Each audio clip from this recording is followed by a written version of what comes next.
비가 추적추적 내리던 2023년 11월의 어느 저녁, 오래된 반지하 원룸 앞에 허리가 굽은 72 김순자 할머니가 비닐봉지 2개를 들고 서 있었다. 한 손에는 낡은 옷 몇 벌, 다른 손에는 약봉지와 통장 한 권. 70년을 살아온 인생이 비닐 2봉지 안에 우겨 넣어진 듯했다. 스마트폰 화면에는 아들이 보낸 마지막 카카오톡 메시지가 그대로 떠 있었다. 엄마, 우리도 이제 애들 크고 돈 쓸 때가 많아요. 엄마까지는 못 모시겠어요? 요양원은 한 달에 200만 원이 넘어서 너무 부담돼요. 제가 반지하 하나 알아봤어요. 보증금 500에 월세 30 제가 1년치는 내드릴게요. 이렇게 나와서 지내시는 게 서로 편할 것 같아요. 서로 편하다는 말 뒤에 숨은 뜻을 모를 정도로 순자는 어리석지 않았다. 버린 것이다. 조용히 깔끔하게 카톡 몇 줄로.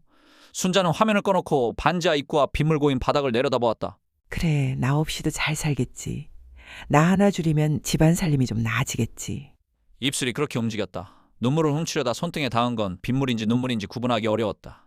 녹슨 철문을 열고 계단을 내려가자 축축한 냄새가 먼저 맞았다. 벽에는 곰팡이 자국이 지도처럼 번져 있었고 바닥에는 낡은 전기장판 하나가 쓸쓸히 깔려 있었다. 창문은 반쯤만 땅 위로 나와 있어 지나가는 사람들의 신발만 보였다. 그래도 순자는 혼잣말로 중얼거렸다. 여기도 비만 안 새면 살만하겠지. 그러면서도 마음 한구석이 텅 빈 느낌은 어쩔 수 없었다. 세상에 아무도 없는 것 같은 기분. 순자는 원래부터 이런 삶을 살던 사람이 아니었다. 1993년 42의 순자는 창원시 성산구의 작은 백반집 주방에서 설거지 일을 하고 있었다. 뜨거운 물이 쉴 새 없이 쏟아졌고 점심 장사로 쌓인 그릇들이 산처럼 쌓여 있었다. 손등은 뜨거운 물과 세제에 불어 터지고 갈라져 있었지만 퇴근길에 받는 갈색 봉투 하나가 버티는 힘이었다. 사장이 봉투를 건네며 말했다. 순자씨, 오늘도 수고 많았어. 이거 시간의 수당까지 합쳐서. 고맙습니다, 사장님. 우리 민수가 반에서 5등 했다는데 학원을 좀 보내야 할 것 같아서요. 그래, 아들 공부 머리가 있나 보네. 대학은 보내야지. 순자는 봉투를 앞치마 주머니에 넣으며 마음속으로 학원비, 교재비, 급식비를 계산했다. 자기 옷과 화장품은 늘 뒷순이었다. 그래도 좋았다. 민수가 남들보다 조금이라도 나은 길을 걸을 수 있다면 단짝 친구 미자가 혀를 찼다. 야, 너도 네 인생이 있지? 왜 이렇게까지 하노? 애 하나 키우자고 내가 다 달아 없어지고 있다. 민수가 나보다 더 나은 삶 살면 그게 내 인생이지 뭐. 나는 그걸로 됐어. 그래도 그렇지. 남편이 좀 벌어오든지 해야 하는데. 그 무렵 남편 박철수는 택시 야간 기사였다. 그러다 1995년 11월 어느 날 새벽 경찰서에서 전화가 걸려왔다. 과속과 졸음운전이 겹친 사고사였다. 빈소를 차릴 돈도 없어 병원 장례식장 가장 작은 방을 빌렸고 택시 동료 몇 명만 조용히 다녀갔다. 그런데 장례 둘째 날 평소 연락 없던 시댁 식구들이 몰려왔다. 위로는 짧았고 본론은 빨랐다. 형수님, 그 보험금이 얼마나 나와요? 집은 어떻게 할 거예요? 형수님 혼자 관리하기 힘들 텐데. 여자 혼자서 애 키우면서 재산 관리 제대로 하겠어요? 우리가 도와드려야죠. 일단 명의를 우리 아버지 명의로 해두는 게. 구석에서 속삭이는 소리도 귀에 다 들어왔다. 보험금만 1억 5천은 될 거야. 집도 시가 2억은 하지 않나? 형수가 재산 날리기 전에 우리가 챙겨야 해. 사람들은 순자가 못 듣는다고 생각했지만 돈 이야기만 나오면 눈빛이 달라지는 걸 그녀는 그날 처음 또렷이 보았다. 장례가 끝나고 마지막으로 마주 앉았을 때 순자가 말했다. 집은 제 명의로 두겠습니다. 민수 키워야 하니까요. 보험금도 제가 알아서 하겠습니다. 뭐? 형수, 지금 우리 식구들 무시하는 거야? 혈육도 모르네? 배은망덕하기는 남편 죽자마자 본색 드러내는구만. 그날 이후 순자는 시댁과 연을 끊었고 속으로 맹세했다. 내 재산 때문에 내 자식 눈빛이 달라지는 꼴은 절대로 안 본다. 남편이 남긴 보험금 1억 5천과 집 한 채. 1996년 9살 민수를 데리고 혼자 살아남아야 했던 순자는 창원시 성산구의 한 부동산을 찾았다. 사장님, 집을 팔아서 수익 나는 부동산으로 바꾸고 싶은데요. 아주머니, 투자 경험 있으세요? 없습니다. 자금은 얼마나 되세요? 집 팔면 2억, 보험금 1억 5천, 합쳐서 3억 5천 정도요. 근데 아들 키워야 해서 매달 수입이 나와야 해요. 사장의 눈빛이 달라졌다. 그럼 이게 어때요? 창원역 근처 지금은 좀 낙후됐는데 재개발 얘기 나오는 동네가 있어요. 거기 다가구 주택 하나 사두시면 방이 8개거든요. 전세랑 월세 놓으면 매달 200만 원 정도는 들어올 겁니다. 지금 3억에 나왔어요. 아주머니 돈으로 사시고 남은 5천으로 리모델링 좀 하시면 됩니다. 200만 원이요? 재개발되면요. 그럼 대박이죠. 지금 3억짜리가 10억, 20억 되는 겁니다. 겁이 났지만 민수를 키우려면 고정 수입이 필요했다. 결국 순자는 집을 팔고 창원역 근처 다가구 주택을 샀다. 리모델링을 마치고 전세 4개, 월세 4개를 놓자 매달 평균 180만 원이 통장으로 들어왔다.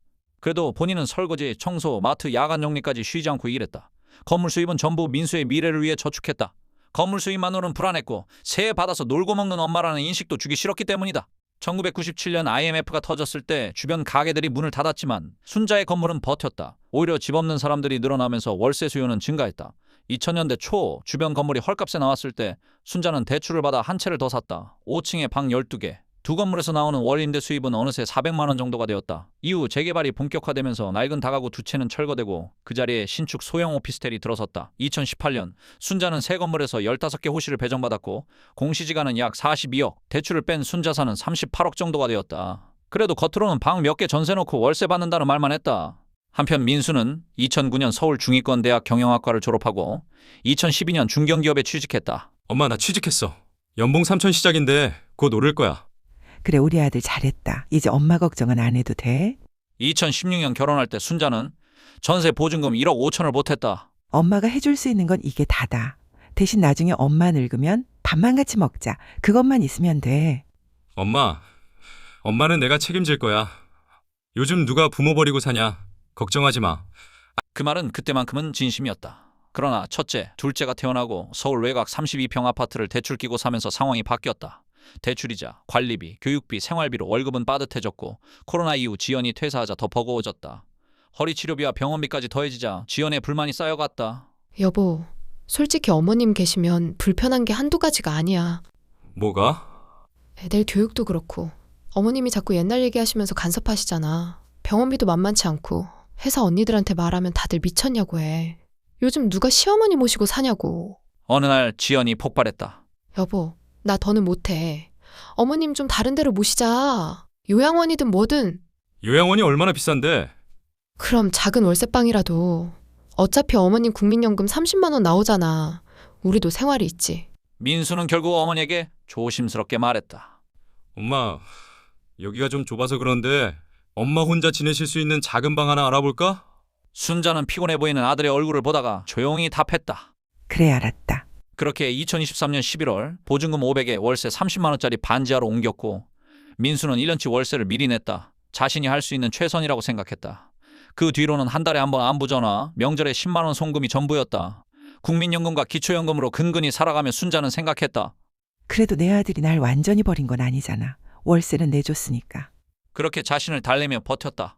그러던 2024년 2월 민수는 집 서랍장 뒤편에서 먼지 쌓인 서류 봉투를 발견한다. 안에는 등기부 등본, 부동산 매매 계약서, 신탁 계약서, 임대차 계약서 15부, 입금 내역서가 정갈하게 들어있었다. 소유자명 김순자, 건물 규모 공시지가 42억, 대출금 4억, 전세 9억, 월세 720만 원. 그는 계산기를 두드렸다. 대출 빼면 38억. 거의 40억. 우리 엄마가 건물주? 수미가 빠진 민수는 전화를 걸었다. 여보, 지금 당장 집에 와봐. 진짜 큰일 났어. 왜? 무슨 일인데? 우리 엄마가 건물주야. 창원에 건물 있어. 거의 40억짜리. 뭐라고? 지연이 집으로 달려와 서류를 보고 중얼거렸다. 진짜네. 진짜 40억짜리 건물이네. 그럼 우리가 그동안 돈 없는 시어머니 모신다고 힘들어했는데 알고 보니 우리보다 훨씬 부자였던 거잖아? 지연의 눈빛이 날카로워졌다. 여보, 이거 완전히 판도가 바뀐 거야. 무슨 말이야? 어머님을 다시 모셔와야지. 갑자기? 생각해봐. 어머님 돌아가시면 그 재산 누구 거야?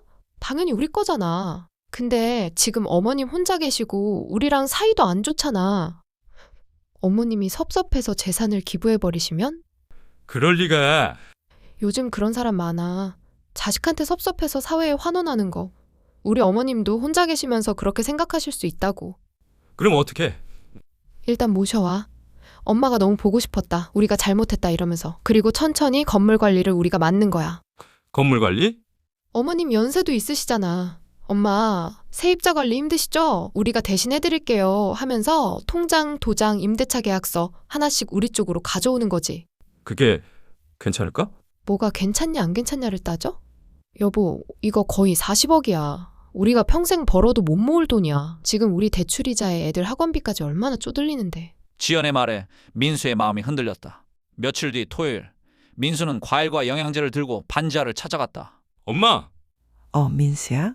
웬일이고? 엄마, 그동안 연락 못해서 미안해요. 회사 일이 너무 바빠서.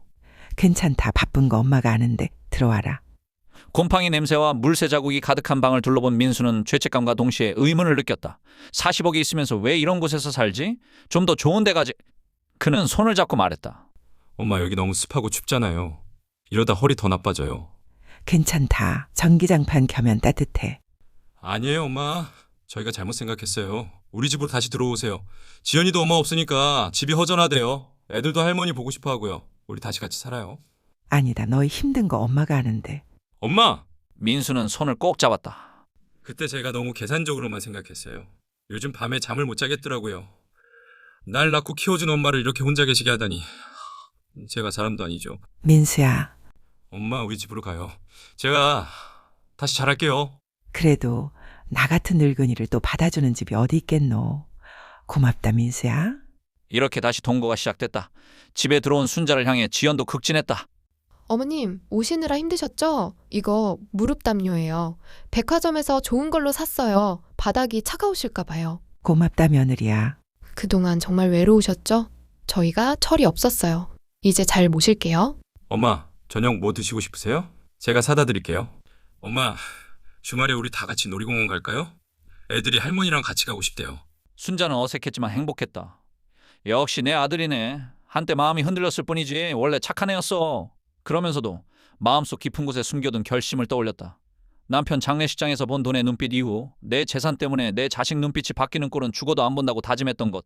그래서 다가구를 살 때도 재개발로 가치가 올랐을 때도 민수에게 정확한 규모는 말하지 않았다. 방 몇 개 월세 받아서 생활비 번다 정도만 말했다. 민수가 힘들다며 하소연할 때마다 그냥 말해줄까? 하는 마음이 들었지만 그 입에서 엄마 힘드시겠다 보다 나 힘들다가 훨씬 많이 나올 때마다 입을 다물었다. 정말 인생이 무너질 만큼 힘들어도 남 탓 안 하고 자기 몫을 책임지며 살게 되면 그때 말해줘야지. 건물은 그녀의 마지막 카드였다. 동거를 시작한 지 2주쯤 지난 어느 날 설거지 중인 순자에게 민수가 말을 꺼냈다. 엄마, 응? 지난번에 우리 집 서랍 정리하다가 서류 봉투 하나를 봤어요. 창원 건물 계약서랑 은행 서류, 임대차 계약서 같은 거요. 그래 봤구나. 엄마, 솔직히 말씀드려도 돼요? 왜 숨기셨어요? 우리 힘들다고 할 때도 한 번도 말씀 안 하시고. 저 엄마가 진짜 가진 거 하나도 없는 줄 알았어요. 순자는 수세미를 내려놓고 의자에 앉았다. 민수야. 그건 네가 생각하는 것처럼 큰 돈 자랑하려고 산 게 아니다. 내 아버지 떠나고 장례식장에서 겪은 일 기억하냐? 너 9살이라 흐릿하겠지만 그때 시댁 식구들이 몰려와 보험금 얘기, 집 얘기만 했다. 사람들 눈빛이 돈 얘기만 나오면 달라지더라. 그때 마음속으로 맹세했다. 내 재산 때문에 내 자식 눈빛이 바뀌는 꼴은 죽어도 안 본다고. 그래서 숨겼다. 이 건물은 비상금이 아니고 내 인생 마지막에 엄마가 줄 선물이라고 생각했다. 내가 사람답게 남 탓 안 하고 내 몫을 묵묵히 책임지면서 살면 언젠가 정말 큰 고비가 올 거다. 그때 너 이만큼 잘 버텼으니 이제 엄마가 도와줄 차례다 하면서 주려고 했지. 그럼 지금은요? 제가 지금 힘든데 왜 안 도와주세요? 민수야, 네가 힘들다고 울면서도 단 한 번이라도 엄마는 괜찮으세요? 먼저 물었으면 나 이 건물 기꺼이 내 이름으로 옮겨줬을 거다. 근데 넌 항상 나 힘들다, 우리 집 힘들다만 말했어. 엄마 괜찮으세요는 한 번도 없더라. 그리고 나를 반지하러 보낸 것도 너였잖니. 그건... 괜찮다. 엄마가 이해한다. 너희 형편이 어려운 거 아니까. 하지만 엄마도 생각할 시간이 필요했다. 내 재산을 어떻게 쓸 것인가 말이다. 그날 밤 문을 닫고 방에 혼자 앉아있던 순자의 스마트폰에는 빨간 불빛이 꺼졌다 켜졌다. 며칠 전 주민센터 스마트폰 교실에서 배운 녹음 기능 덕에 화장실에 가기 전 살짝 눌러둔 버튼이 아들과 며느리의 대화를 고스란히 담고 있었다. 그래서 어떻게 할 거야? 그냥 두고 볼 거야? 근데 엄마가 이미 변호사랑 상담했다는데. 변호사? 무슨 상담? 재산 정리 기부 그런 얘기 하시던데. 미쳤네. 그러면 어머님이 정신 놓기 전에 우리가 먼저 움직여야지. 도장부터 받아. 엄마 건물 관리 우리가 대신 해드릴게요. 이러면서. 세입자 관리 힘드시죠? 하면 의심 안 할걸? 그래도 그건 좀... 민수야, 정신 차려. 이거 그냥 돈이 아니야. 거의 40억이야. 애들 미래에 우리 노후 다 걸려있어. 그동안 어머님 모시고 산 건 우리잖아. 형제도 없고. 우리가 받는 게 당연한 거야. 하지만 엄마가 기부하겠다는데. 그래서 시간이 없다는 거야. 카드 명세서에 변호사 사무실 결제 내역 봤어. 이미 상담 들어간 거야. 지금 안 움직이면 그 돈 다 남한테 가. 그래 역시. 이튿날 아침 평소처럼 아침상을 차린 뒤 조용히 말했다. 민수야, 지연아 밥 먹어라. 네, 어머님. 식사 후 순자가 입을 열었다. 민수야, 내가 변호사 선생님한테 상담 좀 받으려고 하는데 같이 가줄 수 있겠니? 네, 엄마. 제가 모셔다 드릴게요. 며칠 뒤 강남의 변호사 사무실. 50대 중반의 변호사가 세 사람을 마주보며 말했다. 오늘은 김순자 어르신의 재산 정리와 향후 처분 계획에 대해 말씀드리려고 모셨습니다. 제가 아들인데요. 상속 관련 내용이죠?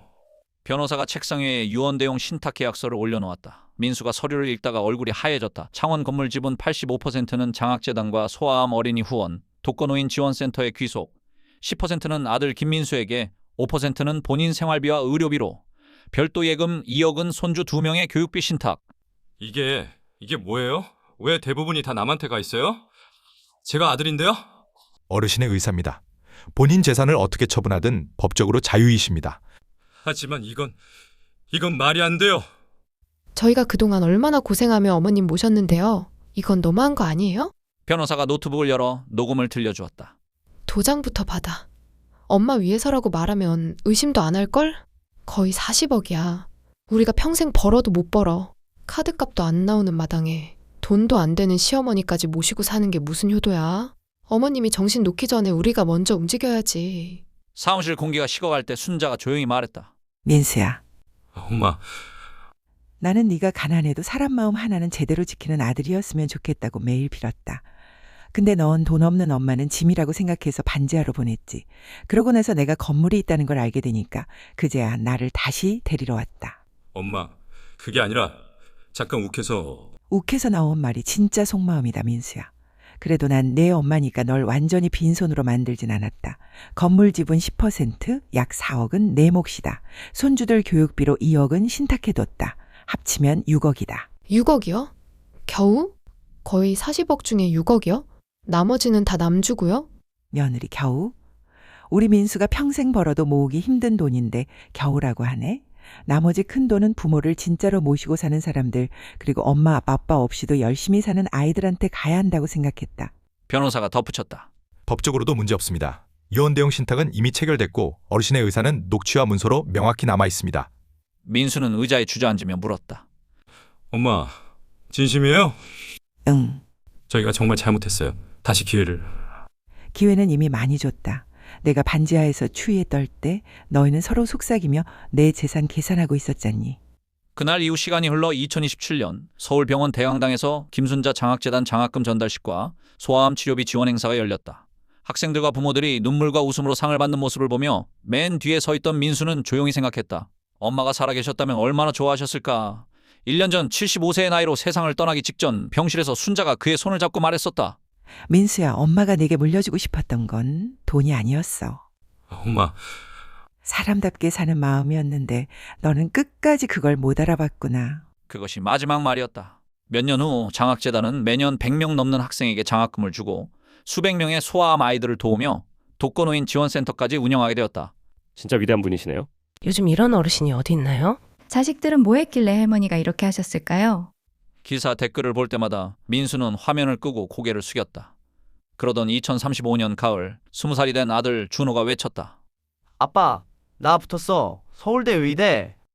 정말? 축하한다, 아들. 등록금을 걱정하던 그때 우편함에 편지 한 통이 도착했다. 김순자 장학재단에서 온 편지에는 대학 4년 전액과 생활비 장학금, 그리고 할머니가 남긴 조건이 적혀 있었다. 공부 열심히 해서 훌륭한 의사가 되거라. 그리고 돈 없는 환자도 차별하지 마라.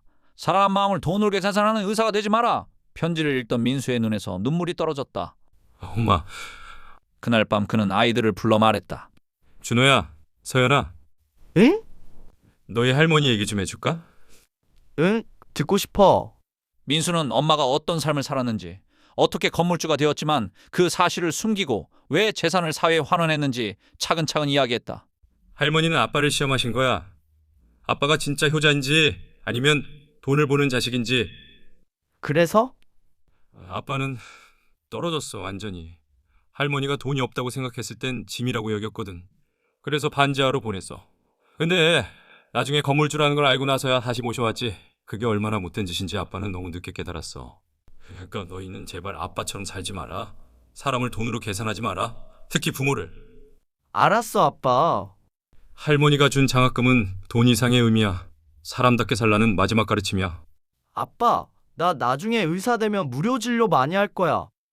할머니가 그러라고 하셨잖아. 그래, 그렇게 해라.